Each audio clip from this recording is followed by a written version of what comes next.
این یک جور خوراک جادویی برای گاوهاست. کشاورزا بهش میگن علوفه جو هیدروپونیک.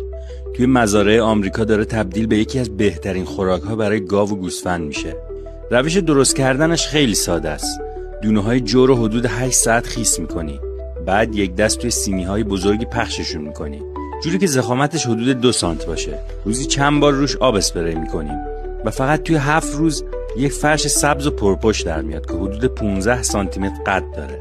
و بهتر از همه گاوها هم میتونن کلش رو بخورن. وقتی سینی رو جلوشون میذاریم توی چند ثانیه میبینی که انگار هیچی توش نبوده. حالا چی باعث میشه که اینقدر خاص باشه؟ اول از همه از نظر تغذیه‌ای فوق‌العاده غنیه. نسبت به یونجه معمولی پروتئین و ویتامین بیشتری داره.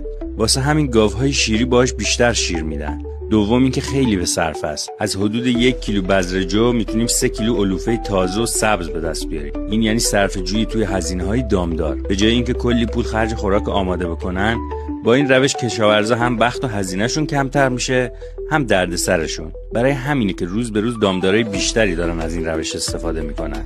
ظاهرش انقدر خوبه که گاهی آدم خودش هم وسوسه میشه امتحانش کنه.